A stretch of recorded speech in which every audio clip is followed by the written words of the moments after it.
ثم قص قصص الانبیاء الی عہدہ. یہ ابھی بچہ ہے. اس کو میں نے کہا کہ بہت ساری کتابوں میں آپ دیکھ سکتے ہیں. میں نے غیبت کا نام لے لیا, غیبت شیخ طوسی کا نام لیا ہے, اس میں مختصر ہے. اور اسی طرح مشارق الانوار میں بھی ہے کچھ الفاظ کے ساتھ. اور اسی طرح مجموع نورین میں شیخ ابو الحسن مرندی نے صفحہ نمبر 920 میں, مشارق الانوار میں صفحہ نمبر 157 میں موجود ہے.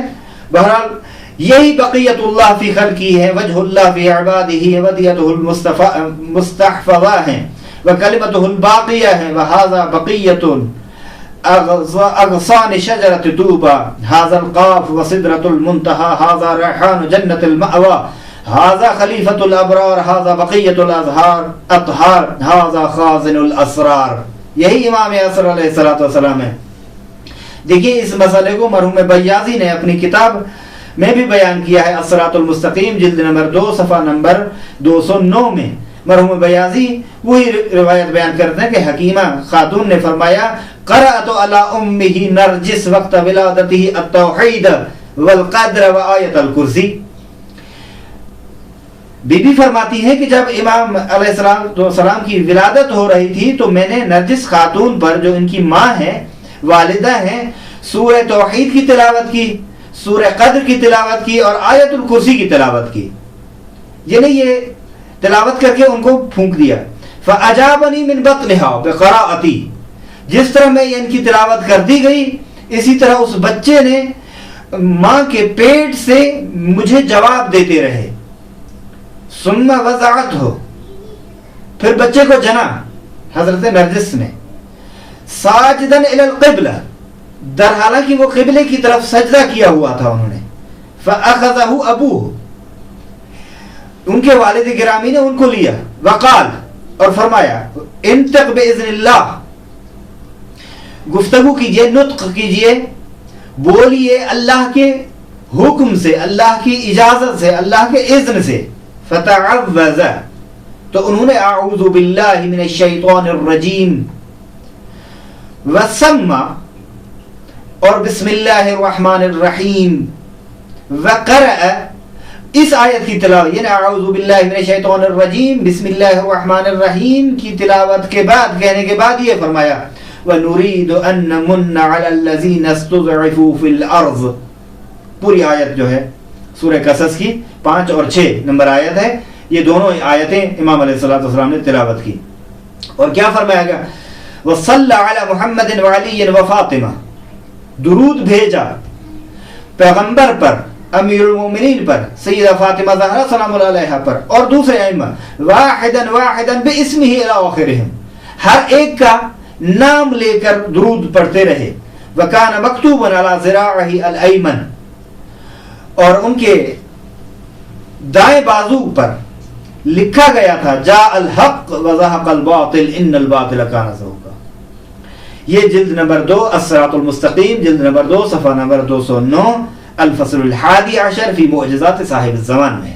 یہ معجزہ ہے واقعاً کہ ابھی جو بچہ پیدا ہوا ہے وہ پیدا ہوتے ہوئے تمام انبیاء کے صحف کی تلاوت کرتا ہے, اور تمام انبیاء علیہ السلام پر جو کتابیں نازل کی گئی ان کی تلاوت کرتا ہے, تمام حالات اور قصص انبیاء بیان کرتے ہیں. کہ ظاہر ہے یہ معجزہ نہیں ہے تو اور کیا ہو سکتا ہے یہ. تو بس یہ مختصر سی بات تھی جو امام اصغر علیہ السلام کے بارے میں بیان کرنا چاہتا تھا. اب ہم آگے بڑھتے ہیں. وہ ایک اعتراض ہے, وہ اعتراض یہ ہے جو خود صاحب کتاب نے اعتراض بھی لکھا ہے, اس کا جواب بھی دیا ہے. اعتراض کیا ہے, فَإِنْ قِيلَ قَدْ تَقَدَّمَ أَنَّ الْإِمَامَةَ لُطْفٌ, پہلے بیان ہو چکا ہے کہ امامت لطف ہے. وَاللُّطْفُ وَاجِبٌ عَلَى اللَّهِ تَعَالَى, لطف اللہ پر واجب ہے. فَإِذَا كَانَ الْإِمَامُ مُسْتَتِرًا, جب امام مخفی ہو, پوشیدہ ہو, واضح نہ ہو, معاشرے میں ظاہر نہ ہو, تو کان اللہ تعالی مخلًا بالواجب, تو اللہ تبارک و تعالی اپنے فعل واجب کو مخل ہے, فعل واجب انجام نہیں دے رہا, تارک ہے فعل واجب کا, خلل ڈال رہا ہے فعل واجب سے.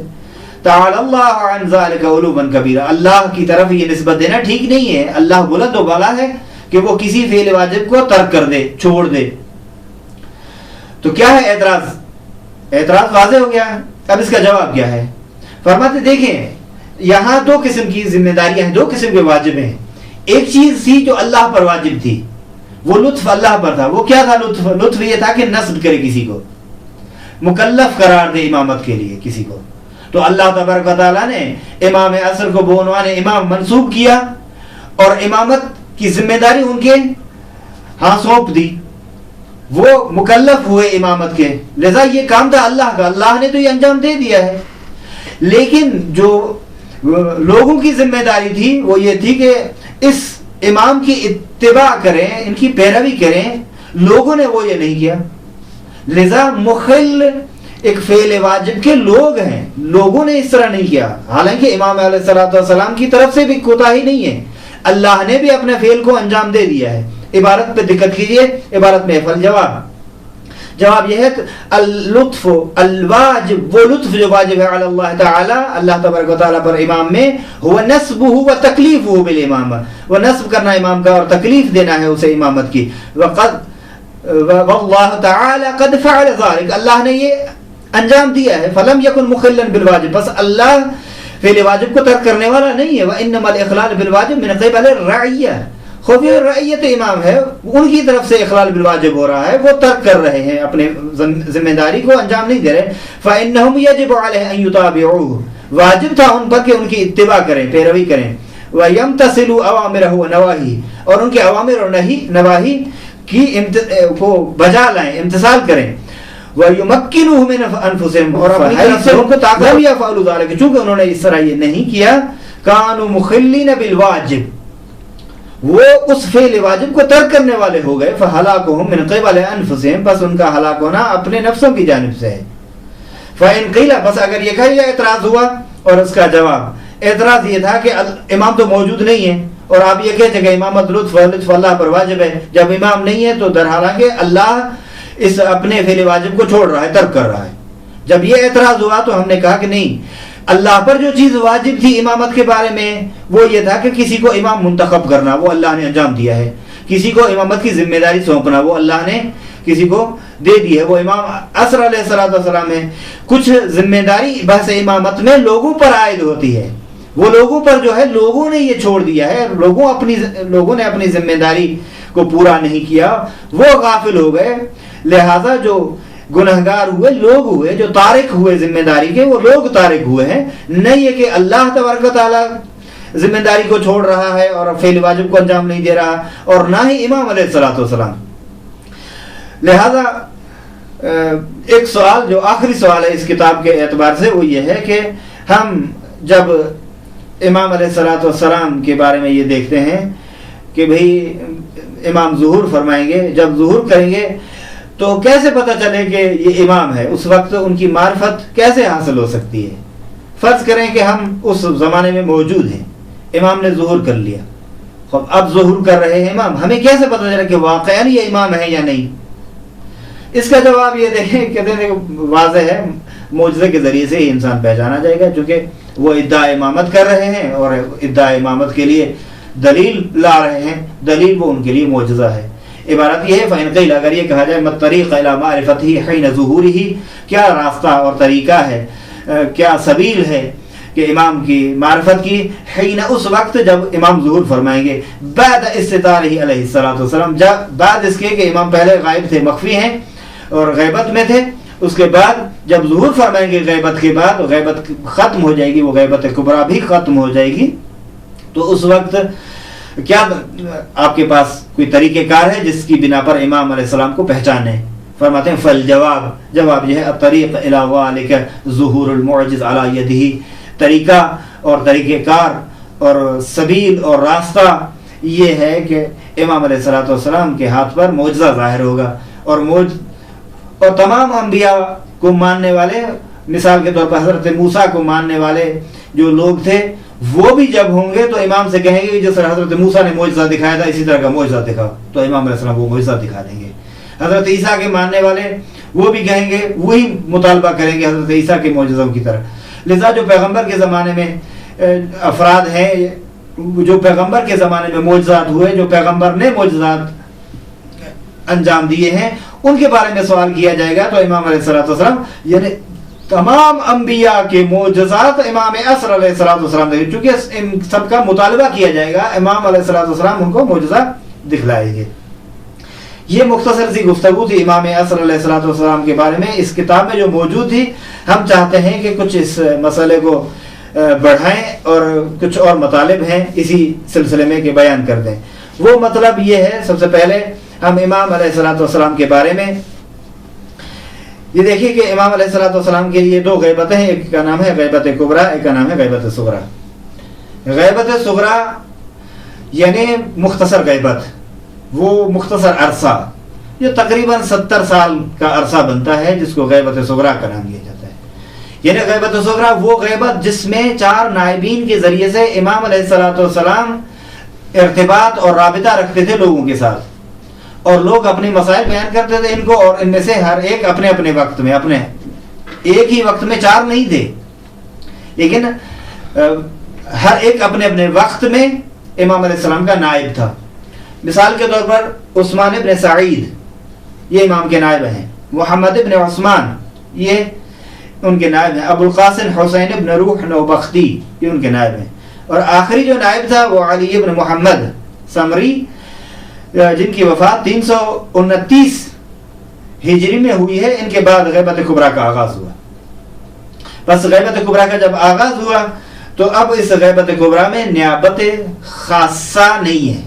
جو بھی ادعا کر رہا ہے اس غیبت کبریٰ میں کہ میں نائب خاص امام ہوں، وہ یقیناً جھوٹ بول رہا ہے۔ ہاں، غیبت کبریٰ میں نیابت عمومی کا سلسلہ شروع ہوا، یعنی امام نے ایک معیار بنا دیا کہ فقہا میں سے جو یہ صفات رکھتے ہوں وہ میرے نائب عام ہیں، لذا وہ مراجع اور فقہا ہی ہیں۔ لہذا فرمایا کہ وَأَمَّا الْحَوَادِثُ الْوَاقِعَةُ فَارْجِعُوا فِيهَا إِلَى رُوَاةِ أَحَادِيثِنَا یا حدیثنا، لہذا ارجاع دے دیا فقہا کی طرف، مراجع عظام کی طرف، انہی کی تقلید کرنی ہے اور انہوں نے جو کچھ کہنا ہے۔ دوسرا مسئلہ یہ ہے کہ امام علیہ السلام جو امام غائب ہیں، اس غیبت میں امام کی ذمہ داری کیا ہے؟ دوسرا سوال یہ کہ اس غیبت میں ہماری ذمہ داری کیا ہے؟ دیکھیے، امام علیہ السلام کی ذمہ داری تو واضح ہے، وہ یہ ہے کہ امر الہی سے اطاعت پروردگار میں مصروف ہے۔ خلاصہ مختصر اگر جواب دیا جائے، یہ وہ جو لوگ پریشان ہوتے ہیں، پریشان حال لوگوں کا ہاتھ تھامتے ہیں اور مسکینوں کو پریشانی سے نکالتے ہیں، مسافروں کو پریشانی سے نکالتے ہیں اور اسلامی دعوت دیتے ہیں وغیرہ ذالک، بہت ساری چیزیں ہیں جو انہوں نے ذمہ داری ہے امام کی، وہ امام علیہ السلام اپنی ذمہ داری اچھی طرح سے بیان کر انجام دیتے ہیں۔ لیکن مسئلہ یہ ہے کہ ہماری ذمہ داری کیا ہے؟ ہماری ذمہ داری یہ ہے کہ ہم امام علیہ السلام کے لیے دعا فرمائیں۔ لہذا خود امام علیہ السلام نے بھی امر کیا ہے دعا کے لیے۔ میں چند ذمہ داریوں کی طرف اشارہ کرتا ہوں۔ ایک ذمہ داری یہی تھی کہ ہم امام علیہ السلام کے لیے دعا کریں۔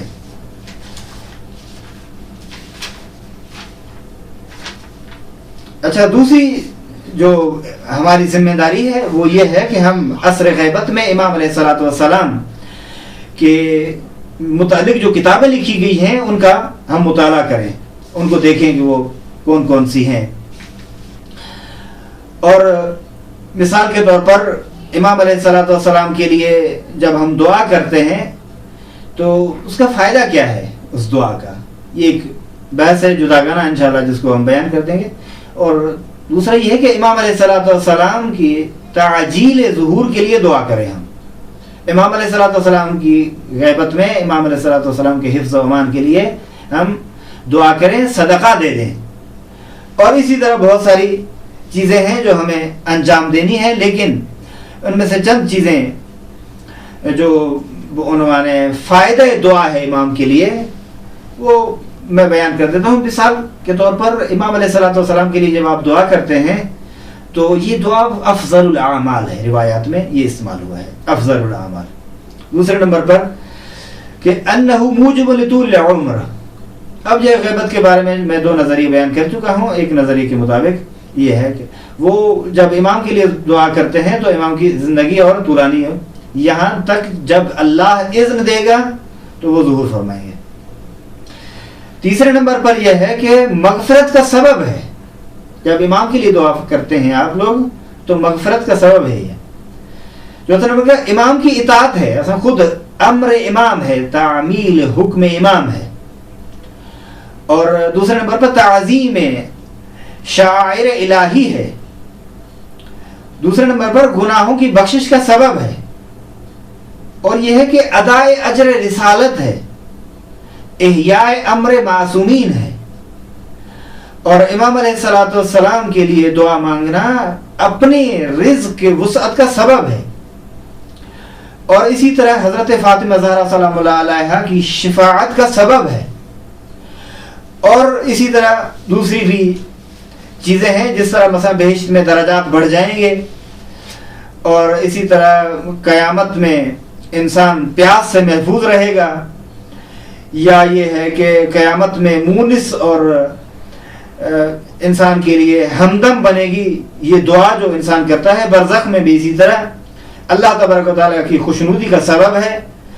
اور یہ دعا حبل اللہ سے تمسک کا ایک ذریعہ ہے، اور ثقلین سے تمسک کا ایک سبب ہے.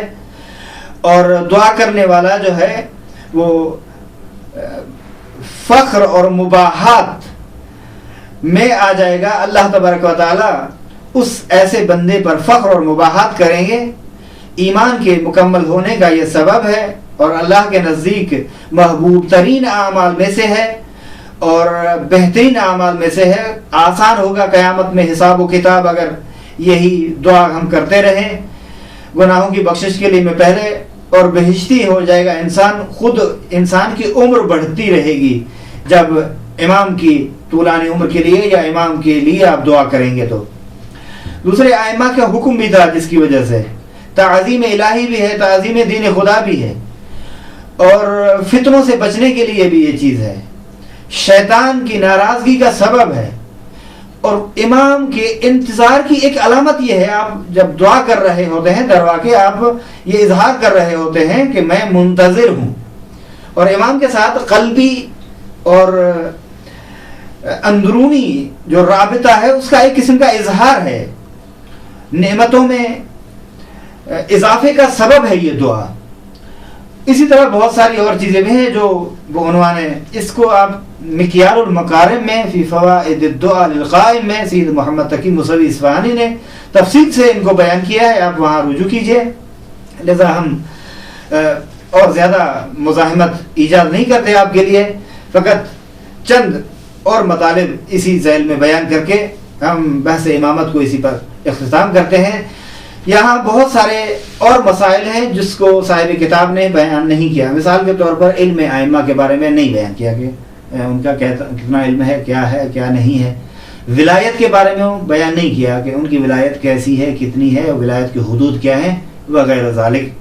اور امام کا مقام اور یہ چیزیں انہوں نے بیان نہیں کی. یہ چونکہ فقط مماشات مع القوم کی خاطر انہوں نے وہ چیزیں بیان کی ہیں جو مخالف کے لیے ہوتی ہیں، اور مخالف جن سے تمسک کرتا ہے.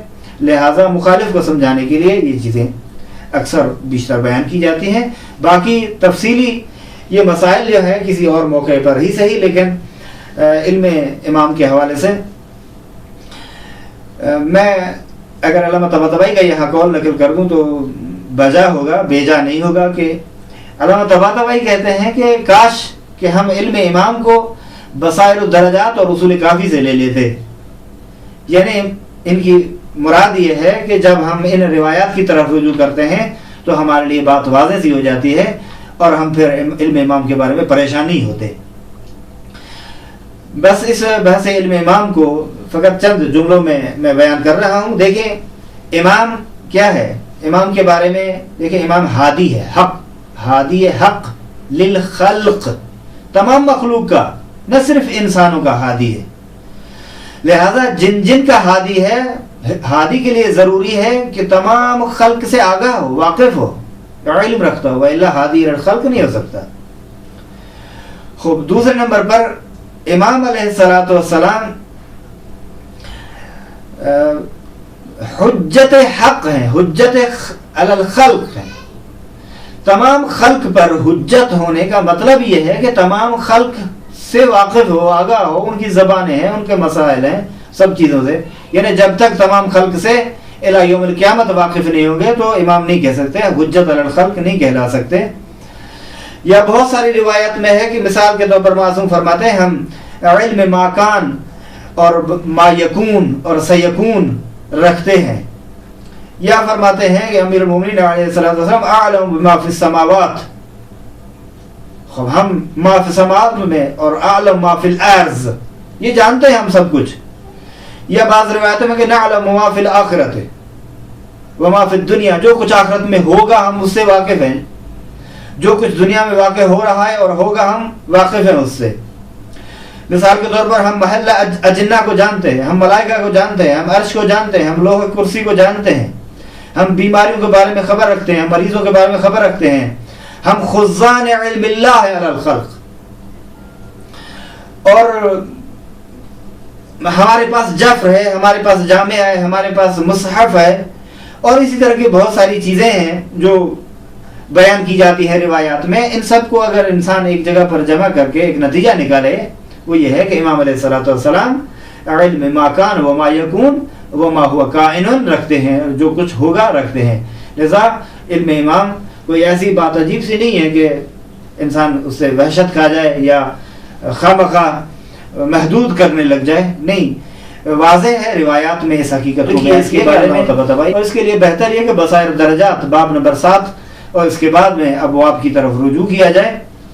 اور تفسیر نمونہ میں بھی سورہ جن میں جلد نمبر غالباً 25 ہے، اس میں بھی اس مسئلے کو بیان کیا. بہت سارے علماء اور بزرگان نے علم امام کے بارے میں کتابیں بھی لکھی ہے. محمد حسین مظفر جو مرحوم محمد رضا مظفر کے بھائی ہیں، انہوں نے ایک کتاب لکھی ہے علم الامام کے نام سے، وہاں بھی آپ مراجعہ کیجئے.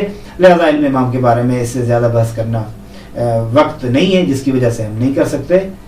اور انشاءاللہ آئندہ فرصت میں ہم بحث کرتے رہیں گے. صلی اللہ علیہ وسلم.